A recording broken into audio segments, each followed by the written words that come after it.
अस्सलाम वालेकुम स्टूडेंट्स। तो आज का जो हमारा लेक्चर है वो है हाइड्रोकार्बन्स के बारे में। हम आज के लेक्चर में हाइड्रोकार्बन्स और उनकी टाइप्स आगे स्टडी करेंगे कि हाइड्रोकार्बन्स की क्लासिफिकेशन कैसे है।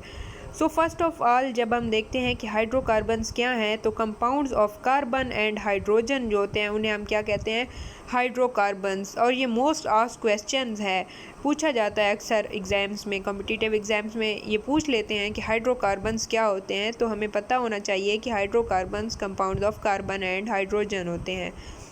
जब हम मूव करते हैं इसकी क्लासिफिकेशन की तरफ तो हमें इसकी 3 क्लासेस मिलती हैं basic: open chain hydrocarbons, close chain hydrocarbons and third category क्या है, एरोमेटिक हाइड्रोकार्बन्स। सो हम जो है ना बारी बारी देख लेते हैं कि ओपन चेन हाइड्रोकार्बन्स क्या होते हैं, क्लोज चेन हाइड्रोकार्बन्स क्या होते हैं और एरोमेटिक हाइड्रोकार्बन्स क्या होते हैं। फर्स्ट ऑफ ऑल हम देखते हैं ओपन चेन हाइड्रोकार्बन्स, ऐसे हाइड्रोकार्बन्स जिनके अंदर कोई साइकिल, कोई रिंग, कुछ भी नहीं होता, एक स्ट्रेट चेन पड़ी होती है। कंपाउंड ऐसा होता है कि स्ट्रेट चेन की फॉर्म में एग्जिस्ट कर रहा होता है, तो उसे हम क्या कहते हैं, ओपन चेन हाइड्रोकार्बन। अब वो स्ट्रेट चेन सिंपल भी हो सकती है या वो ब्रांच, ऐसा भी हो सकता है कि एक ब्रांच उसके साथ अटैच हो, 2 ब्रांचेस हो सकती हैं। जैसे एन हेक्सेन है तो ये तो स्ट्रेट चेन पर मुश्तमिल है, एन ब्यूटेन है ये भी स्ट्रेट चेन 4 कार्बन एटम्स की होती है। लेकिन ओपन चेन हाइड्रोकार्बन में ब्रांचेस ऐड हो सकती हैं लेकिन साइकिल या रिंग कभी भी मौजूद नहीं होगा, ये इनकी पहली अलामत है।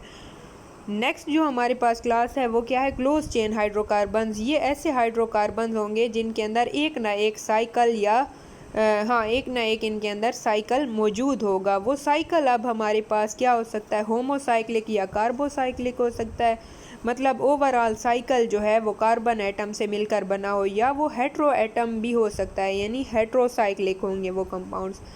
तो अब हमने क्या स्टडी किया कि होमोसाइक्लिक कंपाउंड्स ऐसे थे जिनमें साइकिल सिर्फ कार्बन एटम से मिलकर बना था।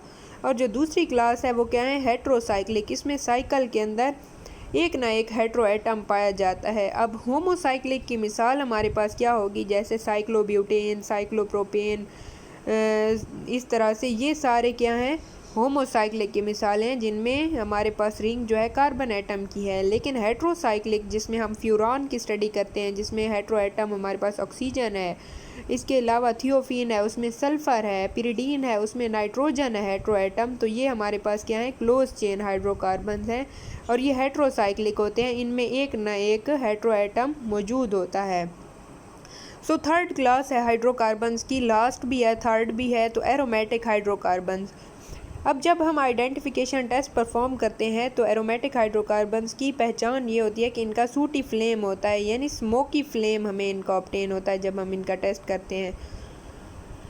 और एरोमेटिक हाइड्रोकार्बन्स ऐसे हाइड्रोकार्बन्स होते हैं जिनकी अरोमा मीन फ्रेगरेंस पाई जाती है, इनकी खुशबू होती है और इनके अंदर बेंजीन रिंग होती है मौजूद इनके अंदर। और ये क्या करते हैं, तमाम वो कंपाउंड्स जो हक्कल रूल को फॉलो करते हैं वो हमारे पास क्या होते हैं, एरोमेटिक हाइड्रोकार्बन्स होते हैं। हक्कल रूल हमें क्या कहता है कि 4n+2, यानी n की वैल्यू हम वो पुट करें जो पाई इलेक्ट्रॉन्स के अगर इक्वल आ रही है एक कंपाउंड के पाई इलेक्ट्रॉन्स के, तो वो हक्कल रूल को फॉलो करता होगा और वो एरोमेटिक होगा।